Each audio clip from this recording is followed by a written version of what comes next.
Okay, welcome to 2 Minute Story, everybody. Take two. First one froze, and I deleted the video rather than posting it and faffing around. So, just to recap, there are a couple of rules for this challenge.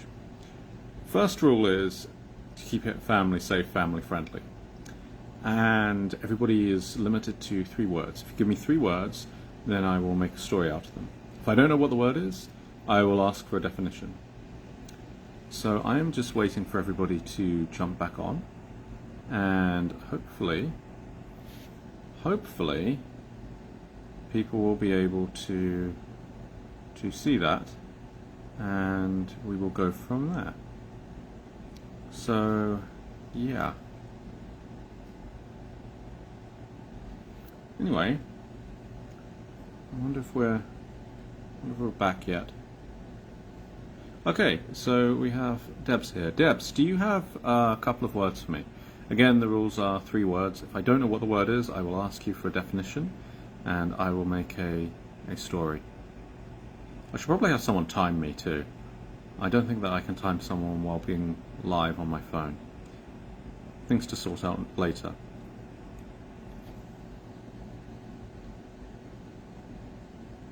So, can you still hear me, Debs?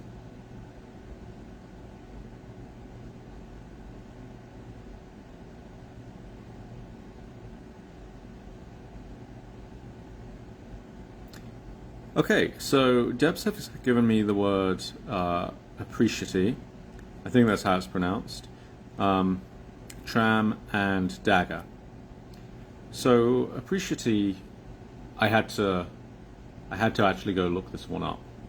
And I don't know what the words are ahead of time, but Debs did ask me if I knew this one, which I don't, so I had to go look it up. It means the warmth of the sun in winter. So, there was a tram named Dagger, and a tram named Appreciati, and the two passed each other day in, day out. And one day, Tram Dagger said to Tram Appreciati, "I am sleek, and I am fast, and I am cutting. I am the very cutting edge. Look at me." And Tram Appreciati said, "Ah, but I am warm, and I bring those within me warmth and joy, particularly in winter, for I remind them of the sun in winter." And Tram Dagger looked at Tram Appreciati, and Tram Appreciati looked at Tram Dagger, and the two glared daggers at one another. And then they decided they would have a contest. So Tram Dagger suggested that they race over the city bridges, and whoever was the fastest would win the contest, because he was sleek and fast and sharp and quick. But Tram Appreciati said, "Well, what about our customers, our passengers? Shouldn't we put their needs first?" And so Tram Dagger reluctantly agreed. And so they decided that they would provide the best in terms of service. And so Tram Dagger spoke with his customers, and he said, "Do you want comfort or do you want efficiency?" And most of them said, "We want efficiency." And those who wanted comfort, Tram Dagger directed over to Tram Appreciati. And Tram Appreciati said to her clients, "Do you want comfort or do you want efficiency?" And they said, "We want comfort," except for a few, and Tram Appreciati sent them over to Tram Dagger. And so both trams raced over the bridge. Tram Dagger got there first, and his clientele were very happy. Appreciati took the scenic route, and they saw the sun over the waters, the sun in winter, warming them, and they were happy. And in the end, they decided that both of them had won. Because sometimes you want efficiency, and sometimes you want comfort. And sometimes you just want the sister tram, which has both comfort and efficiency. The end.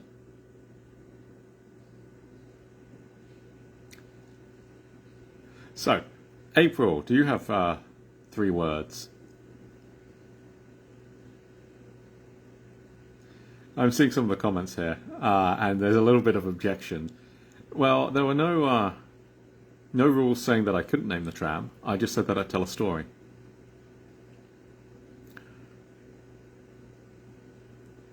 Serendipity. We can name that the tram with comfort and efficiency. Okay, April says she wants a story about mechanical butterflies. So, give me 3 words. Welcome, and we have a couple of new viewers. It's so great to see you here. I'm doing a 2-minute story, and people are giving me 3 words, and I will tell a story from them.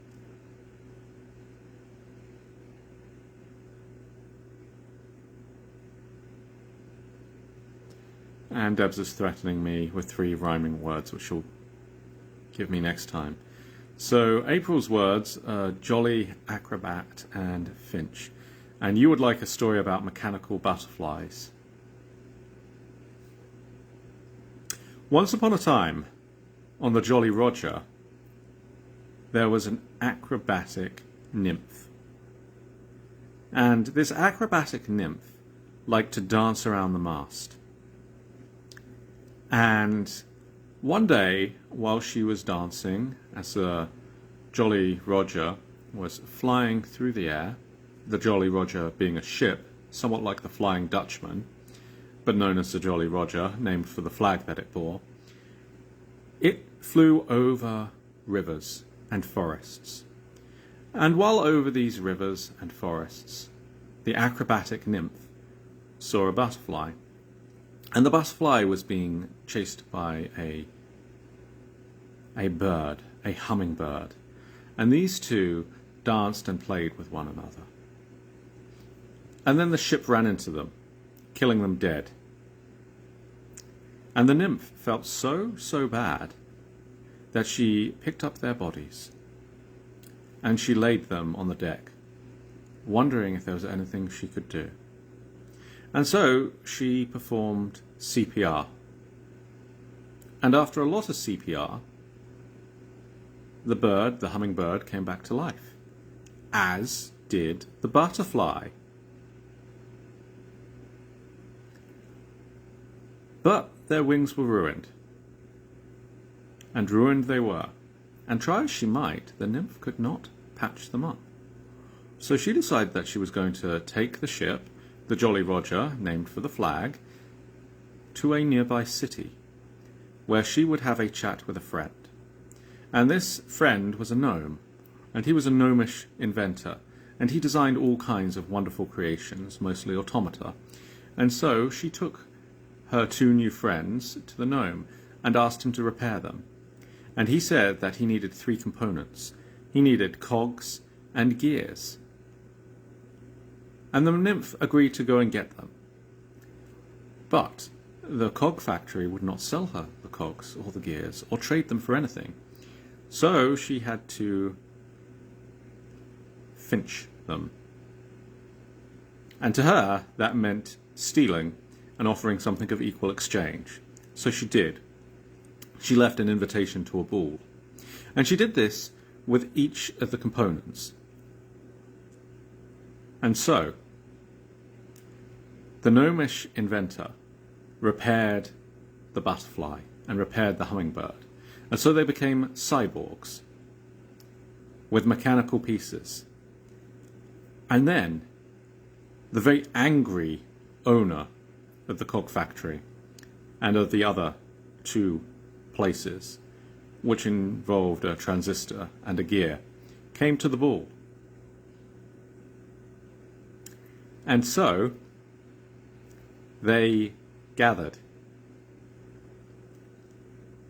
at the Filch Ball, and they saw the majesty of mechanical butterflies and hummingbirds dancing around in splendor and in glory to music and song and dance, and all were amazed, and everybody was happy. The end.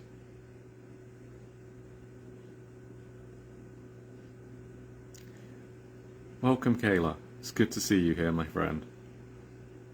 So we're currently doing 2-minute story time. which is where people give me 3 words and I turn them into a story. And we have just finished story 2. And I think that's probably going to be it for this evening, unless you have 3 words for me. But it's great to see you. I'm doing very well, thank you. How are you doing, my friend? It's been a while.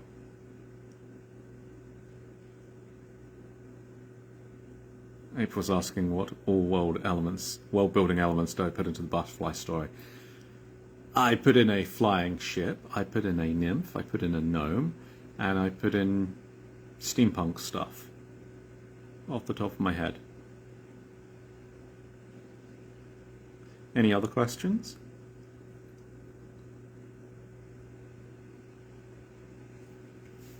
I'm going to have to limit this to 1 story per person. Debs has given me tram, lamb, and scram. Okay, so once upon a time there was a little lamb who had to scram from the farmer's field because a certain festival was coming up where lambs are put into the cooking pot. And so the lamb had to scram, and the lamb scrammed upon the tram in order to get away. And the lamb did get away and lived happily ever after with someone named Mary. And the lamb followed her around and became the stuff of legend. The end.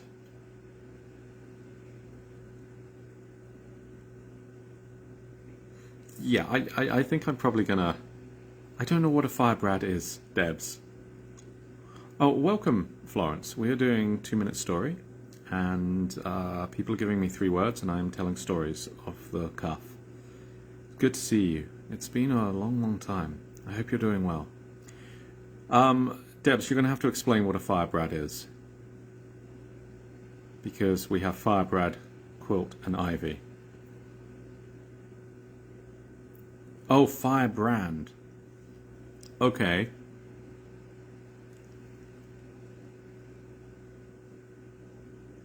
Once, in a castle far, far away, there was a young woman named Ivy. And Ivy lived in this castle, and she did needlework, like all young women of a certain social economic status. And instead of tilling the fields and hoeing the land, she did quilting. And she sewed, and she sewed, and she sewed, and she sewed quilts for elderly couples, quilts for babies. She did so much quilting that she started screaming. And she started screaming, "Oh, I will never touch another sewing needle ever again." And as it so happened, the castle had a chapel. And every Sunday she would go and listen to the chaplain preach at the chapel, because it was a break from quilting. And she would hear his stories and hear his words, and she decided that she would like to be a storyteller. And so one day she decided that she was going to make her getaway from the castle. And rather than abseil down the castle using rope, by climbing out of the window, she waited until the dawn, waited for the castle gate to open up as visitors came in, and she just walked out in the broad daylight, looking as if she had a place to go, and no one stopped her. And so she left, and she walked, and she went from village to village, from town to town, telling her stories. And just like the preacher, she styled herself by holding up a book and standing at a pulpit and speaking with fiery words to impassion them about a lamb who had to scram on a tram.